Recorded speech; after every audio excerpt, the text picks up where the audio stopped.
Hello everyone, simple mathematics YouTube channel में आप सभी का स्वागत है। ट्रिग्नोमेट्री क्लास 10th के चैप्टर 8 को हम पढ़ रहे थे और इसमें चैप्टर 8 में हमने एग्जाम्पल और का बेसिक इंट्रोडक्शन और ट्रिग्नोमेट्री की टेबल ये चीज़ें सोल्व कर ली थी। तो आज हम इसकी एक्सरसाइज 1 स्टार्ट कर रहे हैं। एक्सरसाइज 1 का फर्स्ट क्वेश्चन दे रखा है हमें, in triangle A B C right angled at B, at A B equal 24 centimetre, B C equal 7 centimetre. तो determine sine A cos A and sine C cos C.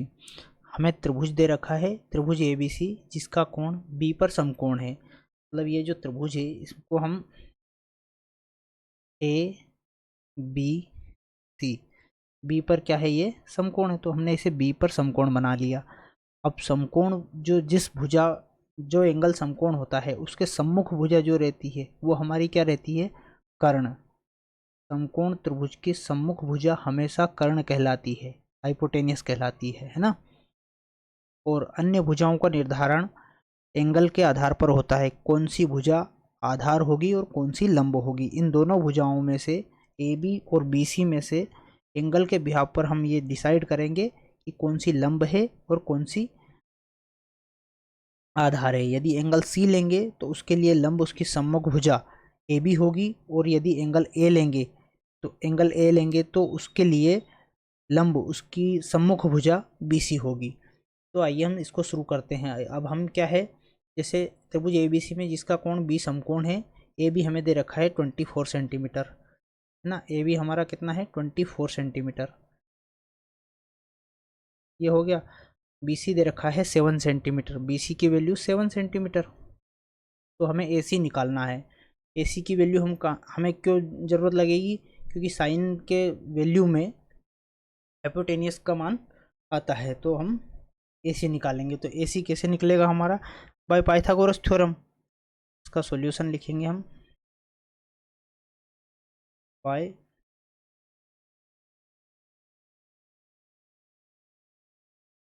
Pythagoras theorem,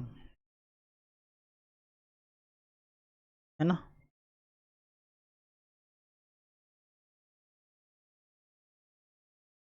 Pythagoras प्रमेय से। Pythagoras प्रमेय क्या होती है दोस्तों, hypotenuse का square equal to perpendicular का स्क्वायर प्लस बेस का स्क्वायर। ये हमारी क्या होती है, पाइथागोरस थ्योरम। कर्ण का वर्ग बराबर लंब का वर्ग प्लस आधार का वर्ग। अब हमें जो कर्ण का वर्ग जो होता है अन्य दोनों भुजाओं के वर्गों के योग के बराबर होता है। तो अन्य दोनों भुजाएं दे रखी है, इसका योग, वर्गों का योग हम यदि कर देंगे तो कर्ण की वैल्यू निकल जाएगी। अब हम इसमें कोई भी भुजा यदि कर्ण मतलब लंब और आधार कोई भी भुजा रख लेंगे उससे कोई अंतर नहीं आएगा, क्योंकि दोनों भुजाओं के वर्गों का योग कर्ण के योग के बराबर होता है। तो हाइपोटेनियस का स्क्वायर इक्वल टू हम रखेंगे ये लंब की जगह 24 का स्क्वायर प्लस आधार की जगह 7 का स्क्वायर। 24 का स्क्वायर कितना होगा मेरा, 24 576, है ना, प्लस 7 7 49 हाइपोटेनियस का स्क्वायर। तो हाइपोटेनियस का स्क्वायर इक्वल टू हो जाएगा 9 और 6 15 का 5 कैरी 1, 7 4 11 और 1 12 का 2 हासिल, कैरी कितना आ जाएगा 1, और 5 और 1 6। तो ये हो गया मेरा 625। अब मैंने यदि इधर से स्क्वायर हटाऊंगा तो इधर स्क्वायर रूट लग जाएगा, मतलब H square, H equal to क्या हो जाएगा, ये 625 जब वर्ग से बाहर निकलेगा तो ये किसका स्क्वायर है, मतलब 625 स्क्वायर रूट वैल्यू है 25 के स्क्वायर की। तो ये हमारा हो गया 25। एच जो हमारे कर्ण की वैल्यू क्या आ गई, कर्ण की वैल्यू आ गई 25, है ना। अब हम साइन ए और कोस ए की वैल्यू फाइंड आउट कर पाएंगे। कर्ण बराबर हो गया हमारा 25, ठीक है। साइन ए और कोस ए, जो फर्स्ट वाला पोर्शन है उसमें दे रखा है हमें साइन ए और कोस ए। अब एंगल ए के बिहाफ पर हमें जो है साइन की वैल्यू निकालना है। साइन का त्रिकोणमितीय अनुपात क्या होता है हमारा, लंब बटे कर्ण। ये साइन का त्रिकोणमितीय अनुपात होता है। परपेंडिकुलर अपॉन हाइपोटेनियस, लंब की वैल्यू साइन ए में एंगल ए के बिहाफ पर हम देखेंगे। यदि इस एंगल के आधार पर हम निकालेंगे तो हमारा लंब क्या होगा, एंगल ए की सम्मुख भुजा इसका लंब कहलाएगी। मतलब इसका लंब क्या होगा, बीसी भुजा।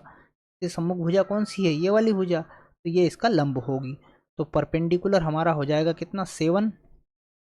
और कर्ण क्या होगा हमारा, कर्ण हमारा समकोण के सामने वाली भुजा कर्ण रहती है, तो वो तो हमारी दोनों ही कंडीशन में कर्ण 25 ही रहेगा, है ना। तो ये साइन ए की वैल्यू हो गई 7/25।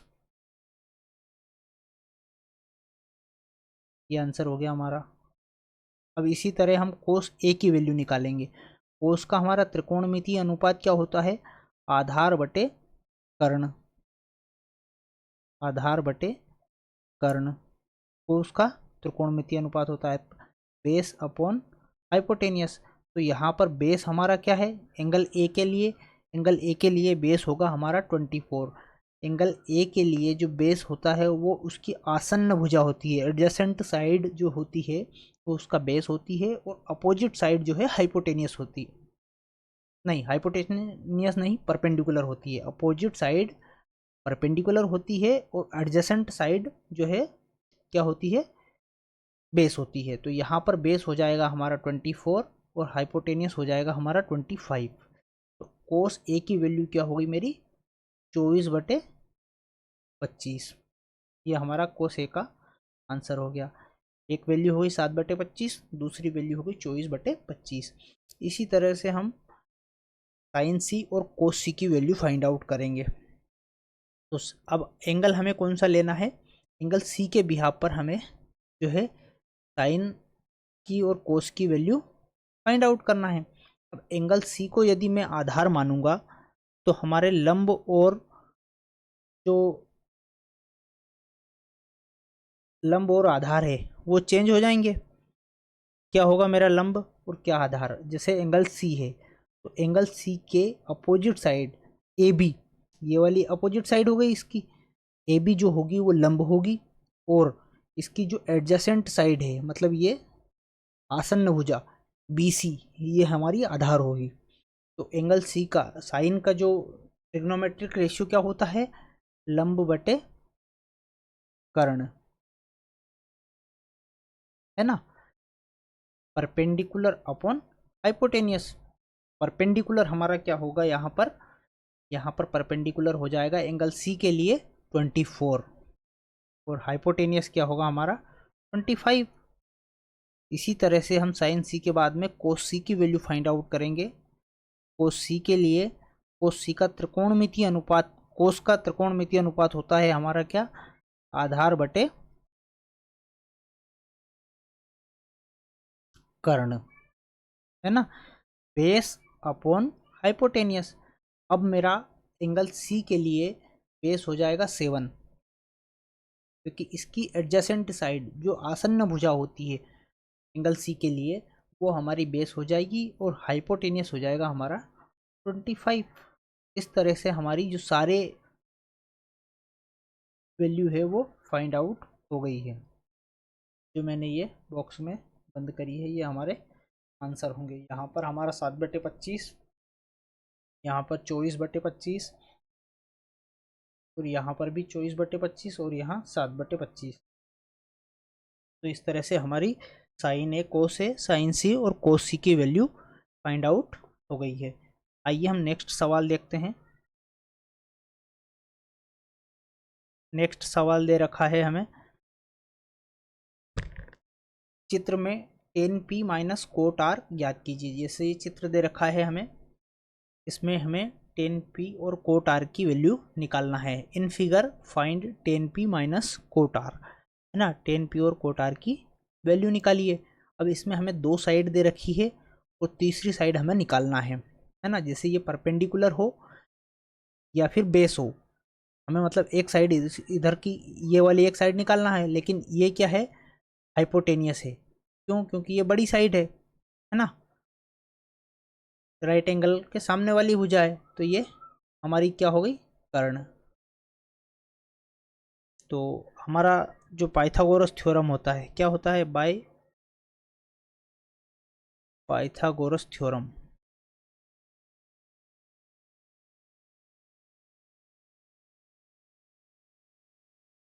पाइथागोरस प्रमेय द्वारा।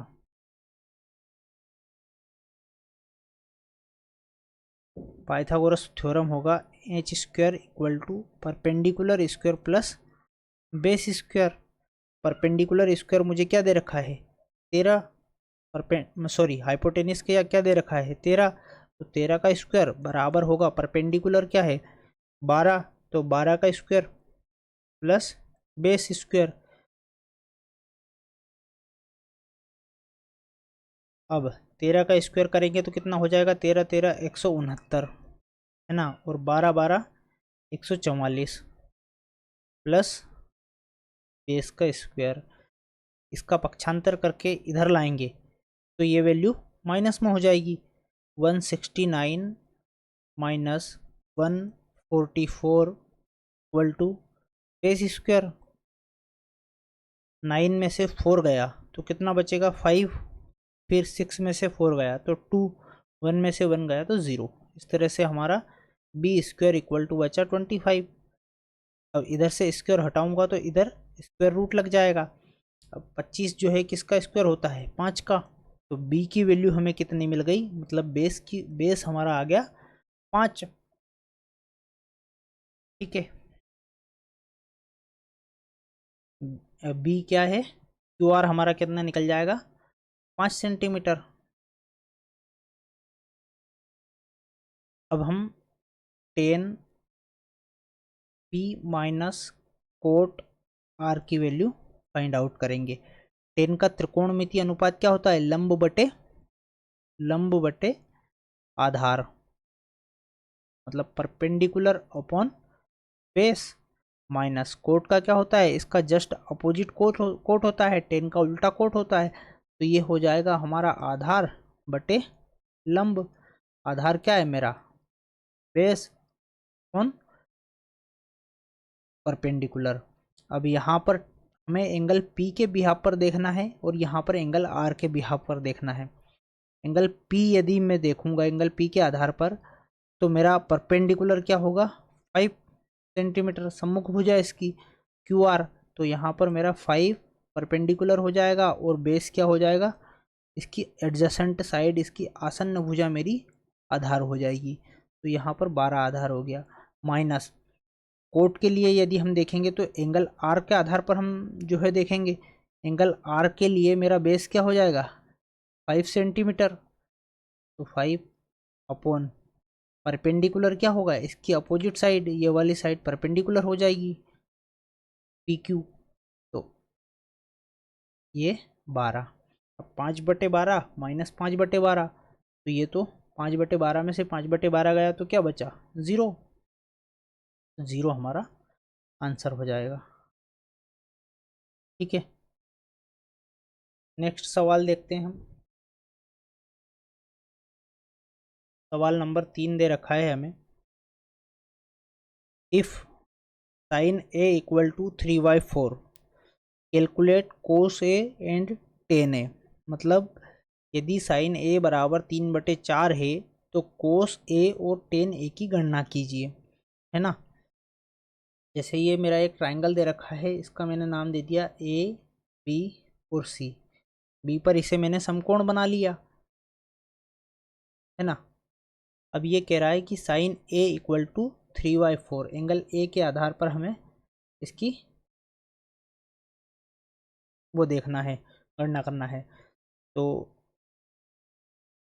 Sign A equal to 3/4, sine का जो ट्रिग्नोमेट्रिक रेशियो होता है वो क्या होता है, perpendicular upon hypotenuse, perpendicular upon hypotenuse, लंब बटे कर्ण। अब लंब क्या हो जाएगा मेरा, 3, और कर्ण क्या हो जाएगा मेरा, 4। लंब ए के आधार पर लंब मेरा क्या है, ये वाली साइड मेरी लंब होगी, तो मेरा परपेंडिकुलर हो गया 3 और हाइपोटेनियस क्या हो गया मेरा 4। अब मुझे ए बी की गणना करना है, मतलब ए बी जो साइड है वो निकालना है, मतलब बेस निकालना है मुझे। तो बेस निकालने के लिए मैं क्या करूँगा, पाइथागोरस थ्योरम का यूज़ करूँगा। हम पाइथागोरस थ्योरम का यूज़ करके इसका बेस निकाल पाएंगे। तो बाय पाइथागोरस थ्योरम,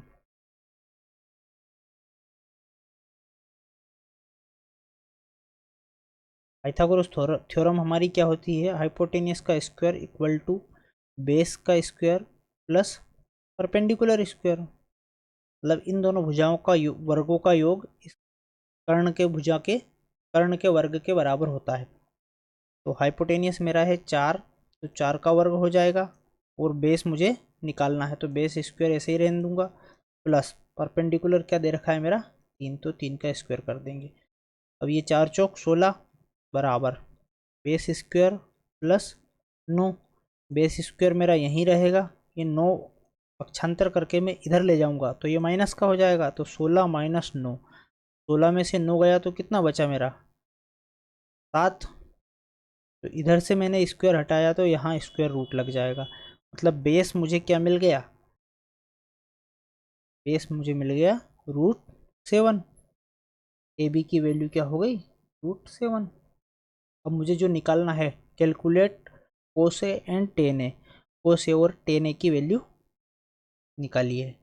तो कोस ए और टेन ए, कोस का त्रिकोणमितीय अनुपात क्या होता है मेरा, base upon hypotenuse, base upon hypotenuse, आधार बटे कर्ण, है ना। बेस मेरा क्या हो जाएगा, एंगल ए के लिए बेस मेरा हो जाएगा √7। मैंने आपको पहले भी बताया पिछले सवालों में भी, जिस भी एंगल के आधार पर हम गणना करते हैं उसके आसन्न भुजा, मतलब उसकी एडजेसेंट साइड जो रहती है उसके, वो रहती है आधार, और उसकी अपोजिट साइड जो रहती है वो रहती है लंब, मतलब ये जो बीसी साइड है यहाँ हमारी क्या है लंब है।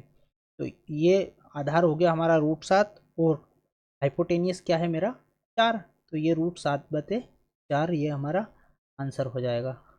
ठीक है, उसके बाद में 10a का वैल्यू निकालेंगे हम, तो 10 का त्रिकोणमितीय अनुपात क्या होता है हमारा, लंब बटे आधार, ये हमारा 10 का त्रिकोणमितीय अनुपात होता है। लंब मतलब परपेंडिकुलर अपॉन बेस। अब मेरा यहाँ परपेंडिकुलर क्या है एंगल ए के लिए 3, और बेस मेरा क्या है √7, तो ये वैल्यू मेरी निकल गई 3/√7, ये आंसर हो, है ना। सवाल नंबर 3 हमारा सोल्व हो गया। नेक्स्ट सवाल देखते हैं हम, सवाल नंबर 4। क्वेश्चन 5 दे रखा है, given 15 cot A equal 8, find sine A and sec A. यदि 15 कोट ए बराबर 8 हो तो साइन ए और सेक ए का मान ज्ञात कीजिए, है ना।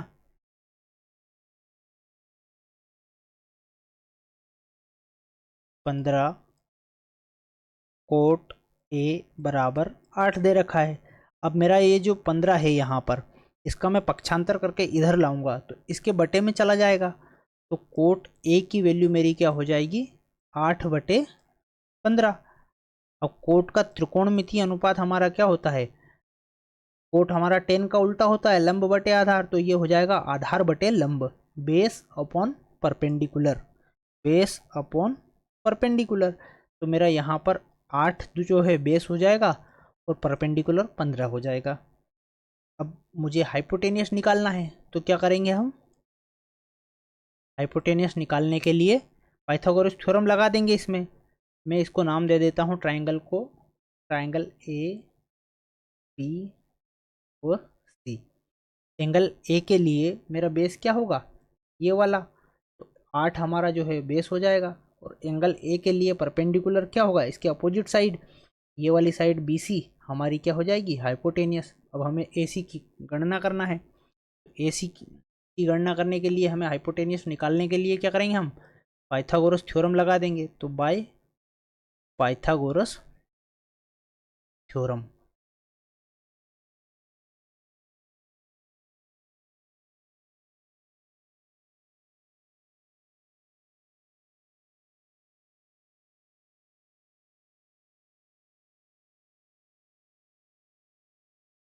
ठीक है, पाइथागोरस प्रमेय हमारा होता है hypotenuse square equal to perpendicular square plus base square.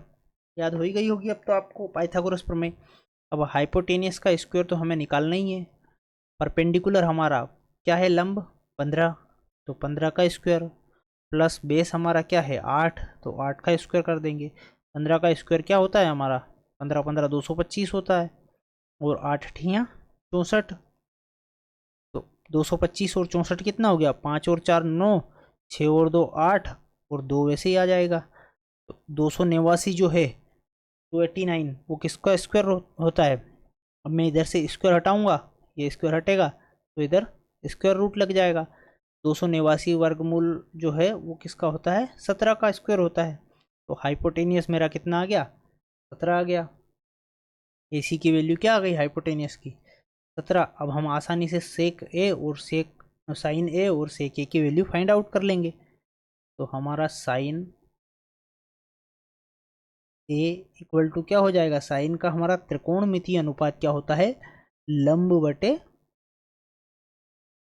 कर्ण, है ना। लंब मेरा क्या है 15, और कर्ण मेरा क्या हो जाएगा 17 17। तो ये हमारा जो है साइन ए की वैल्यू फाइंड आउट हो गई।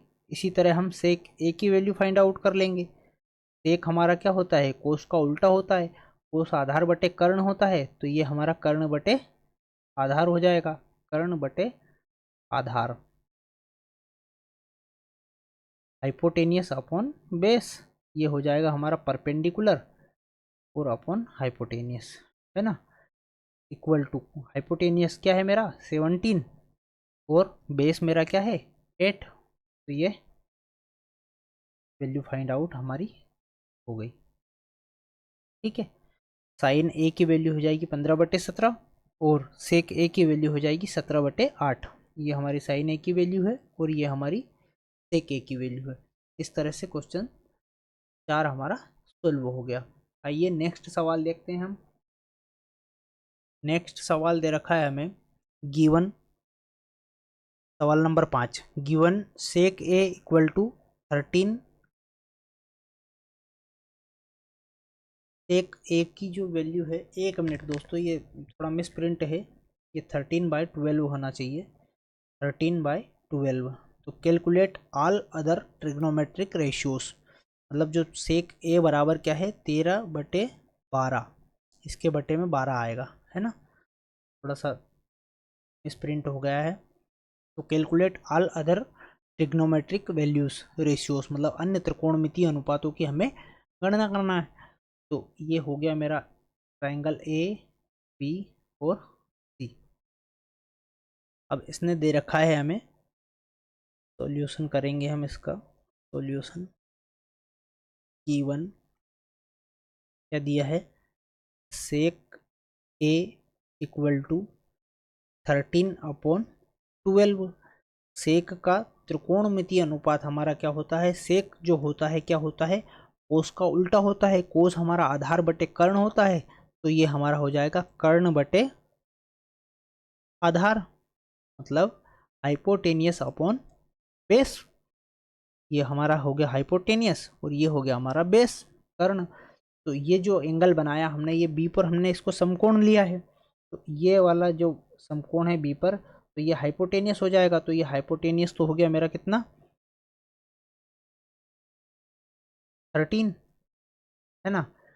अब हम जो बेस और परपेंडिकुलर गणना बाद में कर लेंगे, हम इसमें पाइथागोरस थ्योरम लगाकर इसकी अन्य भुजा एक और परपेंडिकुलर निकाल लेते हैं। ठीक है, इसकी वैल्यू निकालना हमें other all other trigonometric ratio, सारे ही त्रिकोणमितीय अनुपात निकालना है।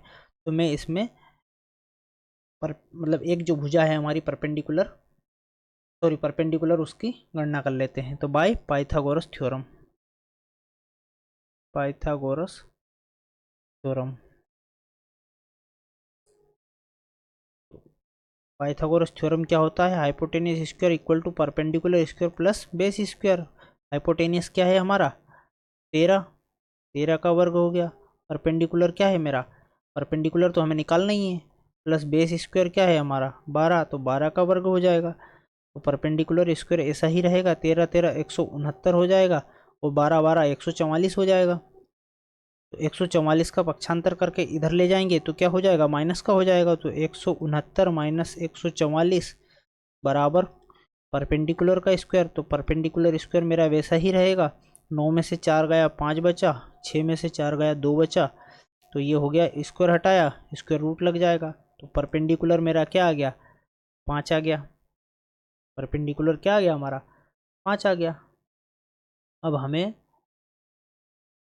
अन्य सभी त्रिकोणमितीय अनुपातों की गणना कीजिए। ए के आधार पर ही, यदि हम एंगल ए के बिहाव पर ही करेंगे तो ए के आधार पर हमारा परपेंडिकुलर क्या हो जाएगा? ये वाली साइड। तो परपेंडिकुलर हमारी 5 हो गई, और एंगल ए के आधार पर यदि हम गणना कर रहे हैं तो हमारा बेस क्या हो जाएगा? बेस हो जाएगा हमारा ये वाली भुजा, है ना। तो हम निकाल लेंगे सारे त्रिकोणमितीय अनुपात। साइन ए, तो साइन ए की गणना करेंगे हम। साइन ए, साइन का त्रिकोणमितीय अनुपात क्या होता है हमारा? लंब बटे कर्ण, परपेंडिकुलर अपॉन हाइपोटेनियस। लंब बटे कर्ण, है ना। तो मेरा लंब क्या दे रखा है? साइन ए के लिए लंब क्या हो जाएगा? 5, और कर्ण क्या हो जाएगा? 13। साइन के बाद हम वैल्यू निकाल लेंगे किसकी? कोसेक की, क्योंकि कोसेक क्या होता है? साइन का जस्ट अपोजिट होता है। हाइपोटेनियस अपॉन परपेंडिकुलर, कर्ण बटे परपेंडिकुलर लंब बराबर क्या हो जाएगा? 13/5। कर्ण क्या है मेरा? 13, और लंब क्या है? 5। अब हम वैल्यू निकाल लेंगे 10 ए की। 10 का त्रिकोणमितीय अनुपात होता है हमारा लंब बटे आधार, परपेंडिकुलर अपॉन 10 का होता है लंब बटे आधार, परपेंडिकुलर अपॉन बेस, है ना। लंब बटे आधार, परपेंडिकुलर क्या है मेरा? परपेंडिकुलर है मेरा 5, और बेस है मेरा 12। 10 के बाद हम निकाल लेंगे कोट की वैल्यू, क्योंकि कोट क्या होता है? 10 का अपोजिट। तो बेस अपॉन परपेंडिकुलर, है ना, आधार बटे लंब, ये हो जाएगा मेरा 12/5। अब वैल्यू किसकी बची है हमारी? सेक ए की तो वैल्यू दे ही रखी है हमें। अब हम कोस ए की वैल्यू और फाइंड कर लेंगे। कोस ए, कोस क्या होता है? सेक का उल्टा। तो यदि सेक ए हमारी 13/12 है तो वो क्या हो जाएगा? 12/13। कोस का त्रिकोणमितीय अनुपात क्या होता है? बेस अपॉन हाइपोटेनियस, मतलब बेस क्या है? 12, और हाइपोटेनियस क्या है? 13। तो ये हमारी सारी ही वैल्यू फाइंड आउट हो गई है। ये हमारी साइन, कोसेक, टेन, कोट और कोसेक की वैल्यू फाइंड आउट हो गई है। नेक्स्ट सवाल देखते हैं हम, सवाल नंबर 6। क्वेश्चन 6 है, if angle A and angle B are acute angle such that cos A equal cos B, then show that angle A angle equal angle B। यदि कोण A और कोण B न्यून कोण है, जहाँ की cos A बराबर cos B है, तो दिखाइए कि कोण A बराबर होगा कोण B के। ये हमें प्रूव करना है। अब ये हमारा ट्राइंगल हो गया ए बी सी,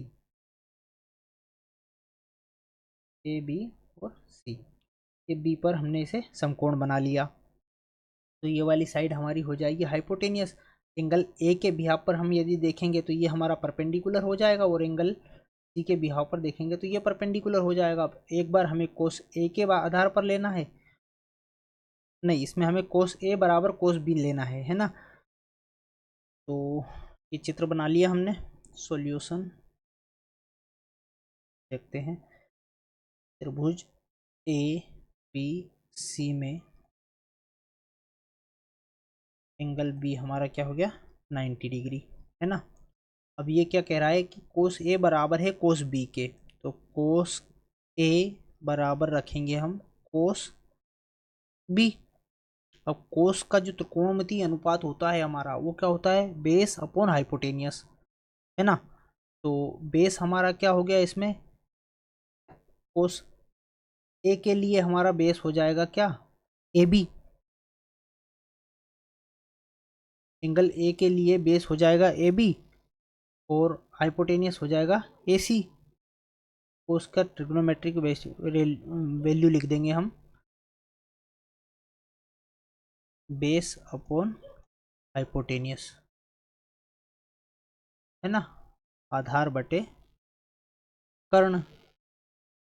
इसका भी बेस अपॉन हाइपोटेनियस, आधार बटे कर्ण। अब एंगल ए के लिए हम लेंगे तो बेस क्या हो जाएगा हमारा, एंगल ए के लिए हमारा बेस हो जाएगा ए बी और हाइपोटेनियस क्या है हमारा ए सी।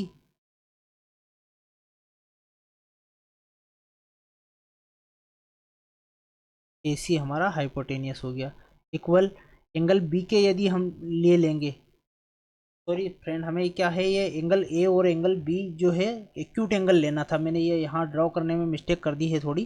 एंगल बी को मैं 90 डिग्री नहीं बनाते हुए एंगल सी को बनाते हैं, थोड़ा सा आप देखना, मैं इसको मिटाता हूँ।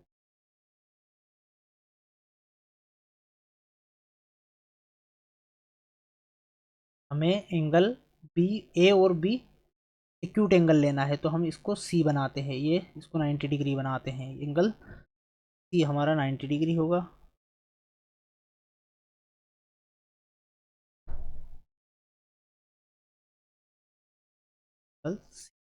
एंगल सी 90 डिग्री होगा क्योंकि ए और बी एक्यूट एंगल है जो 90 डिग्री से कम होंगे। एक्यूट एंगल की वैल्यू क्या होती है, 90 डिग्री से कम होती है।